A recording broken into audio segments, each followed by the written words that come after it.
ইরানের সহজ কোনো পথ নেই। সামরিক বহরে কয়েকটি নতুন ক্ষেপণাস্ত্র যুক্ত করছে রাশিয়া। ইরানের সহজ কোনো পথ নেই। ইরানে যুক্তরাষ্ট্রের প্রেসিডেন্ট ডোনাল্ড ট্রাম্পের মূল লক্ষ্য হল জয়, তবে পথ সহজ নয়। বিশেষজ্ঞদের মতে টিকে থাকার লড়াইয়ে দৃঢ়তা দেখিয়ে যাচ্ছে ইরান। তাই দেশটির একটি আদর্শিক শাসন ব্যবস্থার বিরুদ্ধে ট্রাম্পের সামনে জয়ের কোনো সহজ পথ খোলা নেই। বিশ্লেষকদের আশঙ্কা, ইরানের কেন্দ্রীয় সরকারের ওপর যে কোনো ধরনের হামলার বিপরীতে দেশটি এবার বড় ধরনের প্রতিশোধ নিতে পারে। 2020 সালে শীর্ষ জেনারেল কাসেম সোলাইমানিকে হত্যা কিংবা গত জুনে দেশটির পারমাণবিক স্থাপনায় মার্কিন বোমা হামলার বিপরীতে ইরান যে প্রতীকী প্রতিক্রিয়া দেখিয়েছিল, এবারের পরিস্থিতি তার চেয়ে ভিন্ন ও ভয়াবহ হতে পারে। বিশেষজ্ঞরা মনে করছেন, ইরানের সর্বোচ্চ নেতা আলী খামেনি বা শীর্ষ কর্মকর্তাদের হত্যার উদ্দেশ্যে অভিযান চালালেও এ শাসন ব্যবস্থার পতন নিশ্চিত করা সম্ভব হবে না। উল্টো এটি ইরানকে আরও অস্থিতিশীল করে তুলতে পারে। অন্যদিকে দীর্ঘমেয়াদী যুদ্ধ ওয়াশিংটন এবং মধ্যপ্রাচ্যের জন্য বিপর্যয়কর ও ব্যয়বহুল প্রমাণিত হতে পারে। চিন্তন প্রতিষ্ঠান স্টিমসন সেন্টারের ডিস্টিংগুইশড ফেলো বারবারা স্ল্যাভিন বলেন, সবকটি বিকল্পই বেশ ভয়াবহ।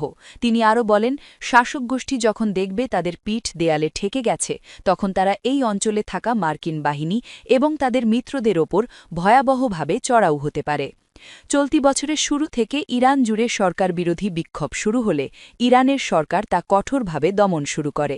এর পরিপ্রেক্ষিতে ট্রাম্প হুঁশিয়ারি দেন, বিক্ষোভকারীদের হত্যা করা হলে তিনি সামরিক হস্তক্ষেপ করবেন।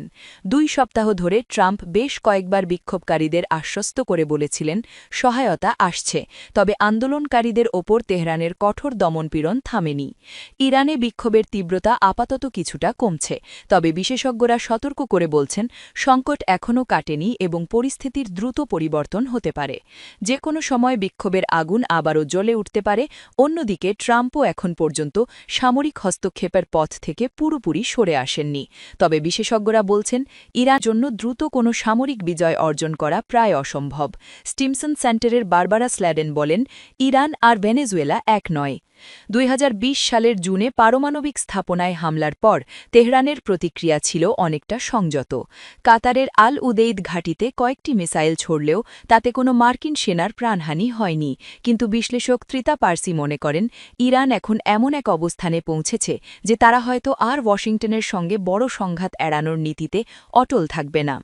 ইন্টারন্যাশনাল ক্রাইসিস গ্রুপের জ্যেষ্ঠ বিশ্লেষক নিসান রাফাতি বলেন, সোলাইমানি হত্যাকাণ্ড বা পারমাণবিক স্থাপনায় হামলাকে ইরান সীমিত পরিসরের আক্রমণ হিসেবে মেনে নিয়েছিল, কিন্তু বর্তমান বিক্ষোভকে শাসক গোষ্ঠী তাদের টিকে থাকার পথে চরম হুমকি হিসেবে দেখছে।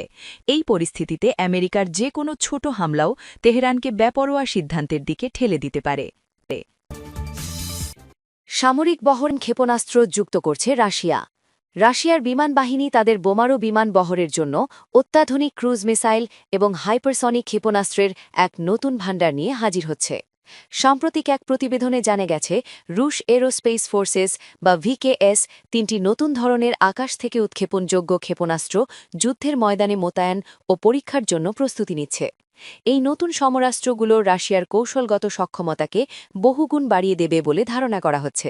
বিশেষ করে KH-BDK ক্ষেপণাস্ত্রটি ডিজাইন করা হয়েছে পুরনো 295 MSM বা বিআর বোমারু বিমানের জন্য। এটি অনেকটা KH-101 মিসাইলের মতো হলেও এর প্রধান বিশেষত্ব হল অত্যন্ত নিচু দিয়ে উড়ে যাওয়ার ক্ষমতা। মাত্র 30 থেকে 70 মিটার উচ্চতায় এটি উড়তে পারে বলে রাডার ফাঁকি দেওয়া এবং পৃথিবীর বক্রতাকে কাজে লাগিয়ে আত্মগোপন করা এর জন্য সহজ হবে। প্রায় 3000 কিলোমিটার পাল্লার এই ক্ষেপণাস্ত্রটি শত্রু দেশের আকাশ প্রতিরক্ষা ব্যবস্থার জন্য বড় চ্যালেঞ্জ হয়ে দাঁড়াবে। অন্যদিকে KH-BD ক্ষেপণাস্ত্রটিকে একটি শক্তিশালী কৌশলগত অস্ত্র হিসেবে বর্ণনা করা হচ্ছে, যা 295 MSM এবং 2160 M বোমারু বিমানে ব্যবহৃত হবে। 5500 কিলোমিটার পাল্লার এই ক্ষেপণাস্ত্রটির গতিবেগ ঘণ্টায় প্রায় 6600 কিলোমিটার, যা একে হাইপারসনিক অস্ত্রের তালিকায় স্থান দিয়েছে। সবচেয়ে চমকপ্রদ তথ্য হল, এই ক্ষেপণাস্ত্রটি একই সাথে 2টি ভিন্ন লক্ষ্যবস্তুতে আঘাত হানতে সক্ষম। এর পাশাপাশি রাশিয়ার নৌবাহিনীর শক্তি বাড়াতে আসছে KH-MC নামক একটি সুপারসনিক জাহাজ বিধ্বংসী ক্ষেপণাস্ত্র। এটি মূলত পুরনো KH-22 মডেলের স্থলাভিষিক্ত হবে। এটির পাল্লা ক্ষেত্র বিশেষে 2000 কিলোমিটার পর্যন্ত হতে পারে। রাশিয়ার দাবি অনুযায়ী এই ক্ষেপণাস্ত্রগুলো সম্পূর্ণ দেশীয় যন্ত্রাংশ দিয়ে তৈরি করা হয়েছে। তবে অতীতে রুশ অস্ত্রে পশ্চিমা ও চীনা যন্ত্রাংশের উপস্থিতি পাওয়া যাওয়ায় এই দাবি নিয়ে বিশেষজ্ঞদের মধ্যে কিছুটা সংশয় রয়েছে।